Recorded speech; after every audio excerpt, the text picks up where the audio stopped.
In this video, I'm going to continue weathering the Rocket Models Kabuto Kai.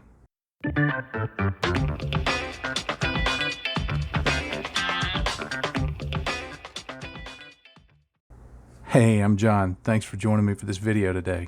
Up to this point, I've gotten some of the weathering done. Added a dot filter, some streaking, panel line washes, and the first layer of chipping, the light colored chipping around the model. And I'm pretty happy with how it's looking. So the next step is going to be to add in some darker chips. Whenever I'm doing chipping, I always try to think about, okay, what's the order of things that are happening? You know, because there's layers of paint. There may be a primer coat, then there's the underlying material. Now I think in scale it can sometimes, you can go overboard trying to replicate all of those, because when you're looking at a smaller model, it often just gets lost in the translation, I guess you'd say. And with this being 1/35th scale, I'm not going to try and go too deep into the theory of what's the underlying material. But I do have to make a distinction for the darker chipping if I want to imagine this being some sort of ferrous material, which means it's made of ferrets. Not really. which means it can rust, or non-ferrous material like some kind of metal that won't rust, or a composite or something like that. Now, purely for the sake of giving me additional enjoyment and fun in the building of this model, I'm going to use a darker brown color, a chocolate brown color, for the darker chipping, because that'll just suggest that it's potentially rusting kind of metal, and then I can develop a lot more rust streaks and stains from it than I would if I were imagining that it were a composite and I was using a gray color. If you use a gray color rather than brown, it doesn't mean you can't do rusting. Of course, you can do as much rusting as you want, but I think using a brown color helps sell that notion just a little better if you're going to be doing it just generally around many of the areas that are chipped, and not just at, you know, hinges and bolt detail and stuff like that. I'm going to start the chipping with sponge chipping, because I want to get in the areas that I want to show as a little heavier chipped. I'm going to do those first. I'm not really going to be pouncing it on there, but doing a little more careful application, and then just building it up as I go along. On the feet, I'm going to go much heavier with the sponge chipping, because that's going to be an area that gets a lot more scrapes and scratches and dings and everything like that. Now for the brush chipping, I'm going to do my best Martin Kovac impersonation and just try and let the tip of the brush dance along there to get in some very fine chips along the edges, and then also to fill in some of the scuffs and scrapes that I'd gotten in earlier with the lighter color. Okay, the chipping is done. Boy, that took a while. When you factor in the legs and the guns on either side, there are a lot of edges and surfaces that have to be chipped. It took me nearly a week, not working fully for a week, but on and off a week, just to get that chipping done. So anyway, it's done with. Now I want to add some rust tones. Now for this, I'm going to be using this red brick color from Wilder products, and I've got just a blob of it here on my palette. Now, important palette check. This is gingerbread cookie kit. Oh yeah, I remember these. Yeah, those were tasty. Didn't do that gingerbread man any good. Now, all I'm going to do here is look for areas on the chipping where I want to suggest that rust has happened. And so I'll go into some of these larger areas and just put in a dot of color. Now, when I blend this, I may blend it into a streak. I may just blend it into a general stain. I may blend most of it away and leave just a little bit of tinting to suggest rust. It's entirely subjective, because what rust is going to do is suggest age of something, meaning that it happened longer ago. So like, for example, this chip here, maybe that happened a while back and it's had a chance to rust, but these other chips around it, maybe they're newer. So the amount you do will just simply suggest age. Now, on these larger areas, I tend to go a little heavier on those because I think that's just where we expect there to be some rust. But it takes a little while. Doesn't take quite as long as the chipping, or at least I'm hoping not. But anyway, that's the process I go through to get it applied, and then next we'll start blending it. Now for blending, I use the same brush, but I've cleaned it off, and I'm damping off most of the thinner on this paper towel. And all I want to do is just decide for each particular area, do I want it to be more of a streak? Do I want it to be a tint? Do I want it to be a hint? It's completely up to whatever you think it needs to be in an area. But I just go in and blend them back. I don't want necessarily a lot of bright orange color. I just want to suggest rust. I could have used a darker rust tone, but that would get, in my mind, would get lost against the chipping. So I want something that kind of stands out from the chipping. But you see, I'm just pushing those oils around, and then once I push them a little bit, I bring the streaks down a little more.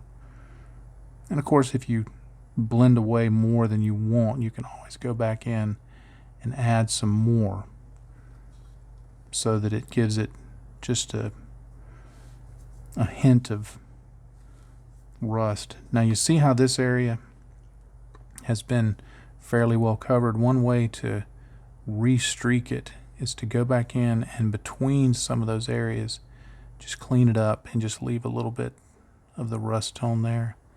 But here I'll just pull it down again. Over here, I'm just going to tap it.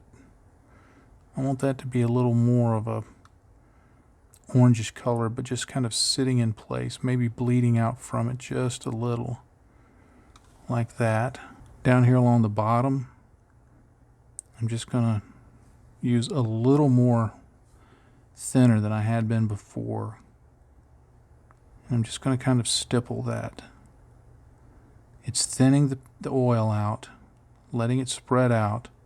That's one of the benefits of having this done over flat paint. This is an area where the bleed that you get from the paint is good, in my opinion. It's accomplishing what I want, which is to get that paint out onto the surface in those areas. And like you can see right here, that's a little too stark. So I'm just going to push that back into the corner, get it back where I want it. But as you can see, let me refocus here. As you can see, that gives us the look of rust. When that dries, I can evaluate that and decide, do I want to blend it back a little more or just leave it as it is. So now I got to do the rest of the model. All right, I've got the rust staining done and I'm happy with it. I may add some down the road, but we'll see. I'm going to start adding some earth effects, and I'm going to be using this Aqualine Dark Earth from Wilder. And it's the first time I've used this product. I've seen it demonstrated. Martin Kovac has used his line of stuff, Adam Wilder's line of stuff. Of course, Adam Wilder has his own videos on the tubes of you that has this. I've seen Panzermeister 36 use this stuff, so it looked interesting. What it is, it's an acrylic product that you can put on to create dirt effects, and it's claimed that you can come back at any time and reactivate it with water if you need to work on it. So the way I've seen them apply this is to just put it on like this, and I don't want to totally cover up all those effects. So what I want to do after I get a little bit of it on here is I'm going to dip my brush in some water, and I'm just going to start working that around and kind of using this here that I put on as my palette. And I'm just going to begin a process almost like you would with oils, of just putting it on and then blending it back and reducing it so that some of those details that I've already put on there will still be seen. I don't want to hide it all completely with this dirt effect.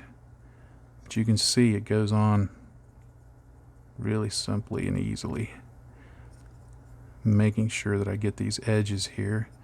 I've just gone and cleaned off the brush, got some water on there, and I'm just going to begin blending this back, wiping some off, and just letting that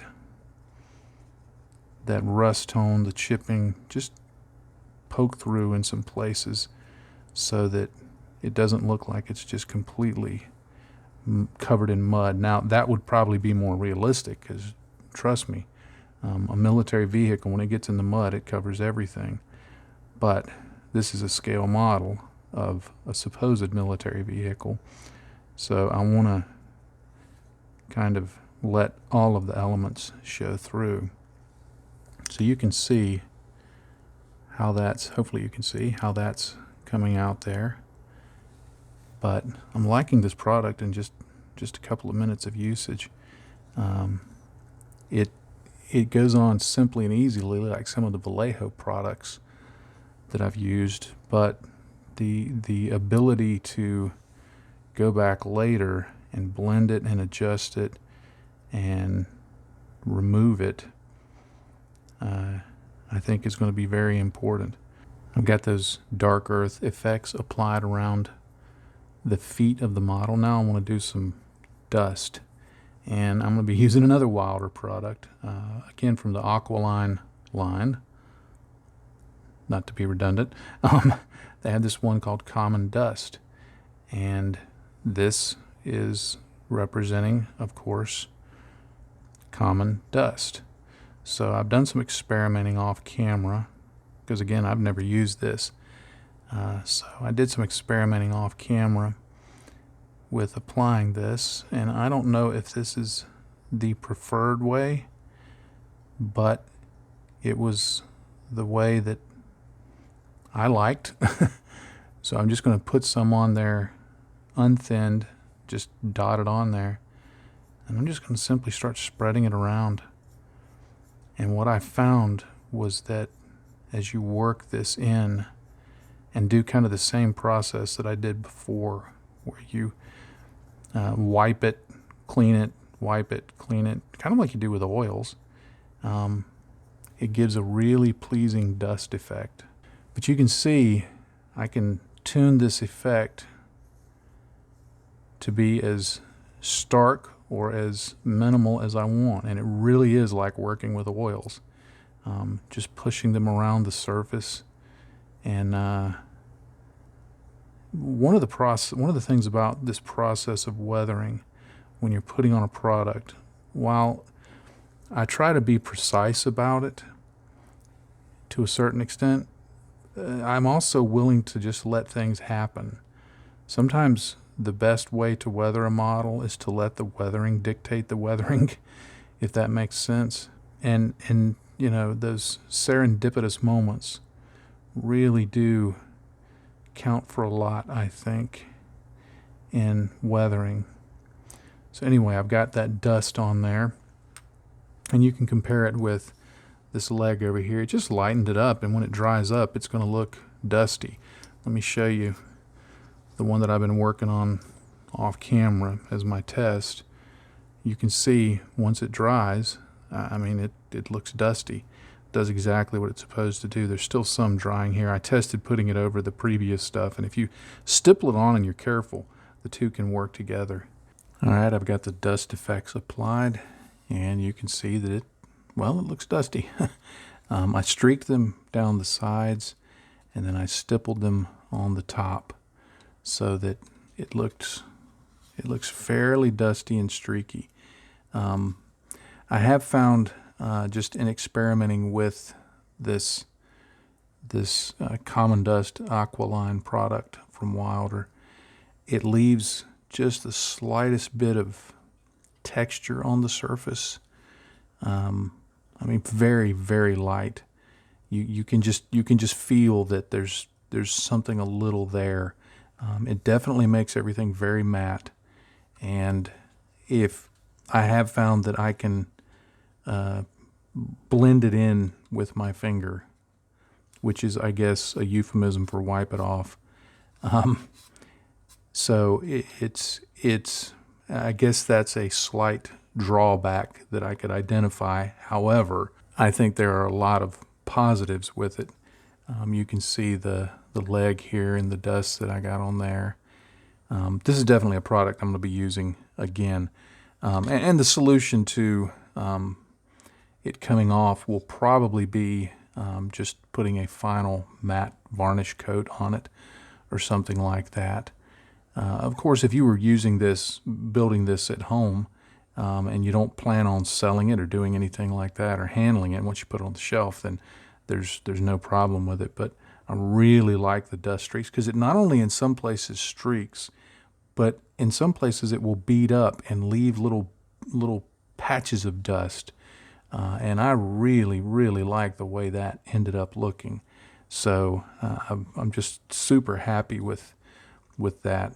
I did do one step off camera. I realized I had forgotten to paint these piston parts here a metallic color. So I just painted them in with lead belcher, just brush painted them, and then dropped some Nuln oil on either end just to make them look a little grimy. So if you build this model, you may want to consider doing that.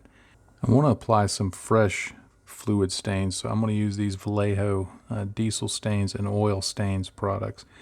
Now, I'm not using these to necessarily represent diesel and oil stains, but rather to represent a reddish orangish fluid stain and a darker brown fluid stain. What they actually are, I leave that up to the viewer. So it's just meant to be a couple of different colors. Now, what I look for when I'm doing staining like this is just places that there would logically be stains.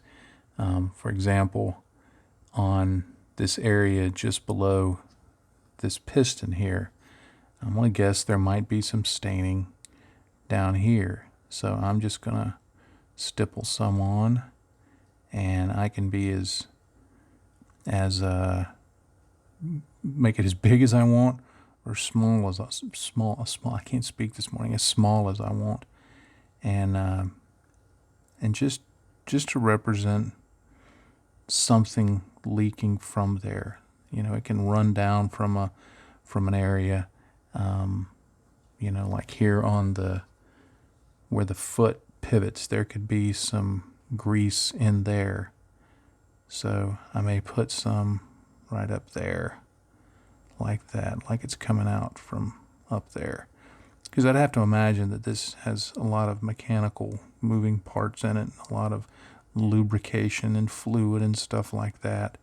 So to have it run down and collect and things like that, you know, I mean, just think about your car. You know, at times there's oil. If it's like mine, there's oil leaks, and you know, a radiator hose may bust and may get some fluid around on it and other things like that. Here's just a quick example of how you can apply this straight out of the bottle and then modify it. I'm just going to put a little bit of a streak here like this. I'm assuming this is the engine compartment. So I'm going to put a little bit of a streak right there, and then I'm going to do another one over here. I'm going to make this one kind of meander about a little bit.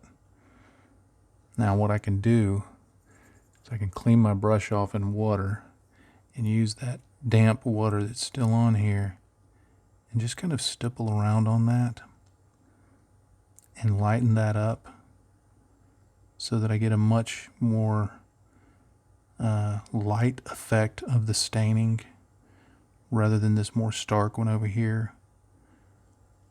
So you can do some blending if you get to it quick. So just showing how that's possible with these acrylics. Now the last step is I'm going to just dry brush / stipple some Abteilung 502 Starship filth on here. I like this color because to me it just looks like soot and exhaust and the kind of grime that you would see on any kind of vent. And the benefit of using this over pigments is that once it dries, it's not going anywhere. And I don't have to apply any kind of fixer. It'll be good to go just as it is.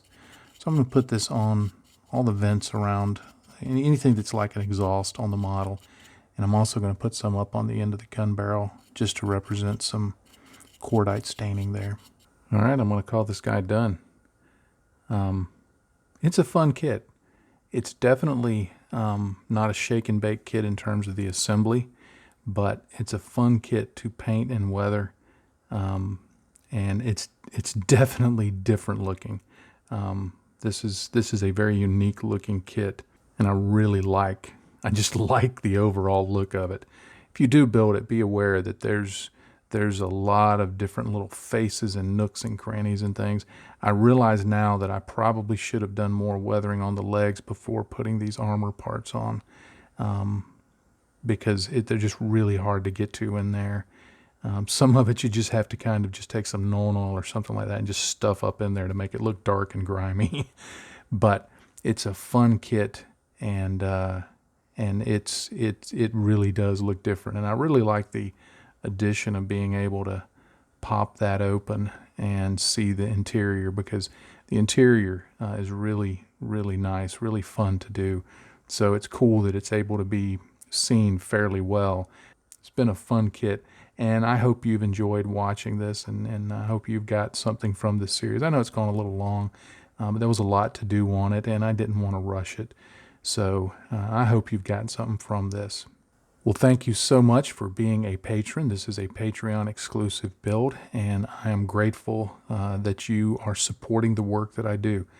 I don't know that I can say it strongly enough or enough how much I appreciate the support you give to me and ultimately to my entire family. This is very important for us, and I am grateful that you choose to continue supporting us every month, supporting me in this work. But it also means that the work I'm doing is not negatively impacting our family's budget, and in many regards is adding to it at times when we need it. When I've joked in the last few weeks about Patreon support putting tires on cars and fixing radiator hoses. That's no exaggeration. So I am grateful, because it really does keep us going. And as always, I'll close with a final thought. In this hobby, if you're not having fun, you're doing it wrong. Happy day to you, friends. Bye-bye.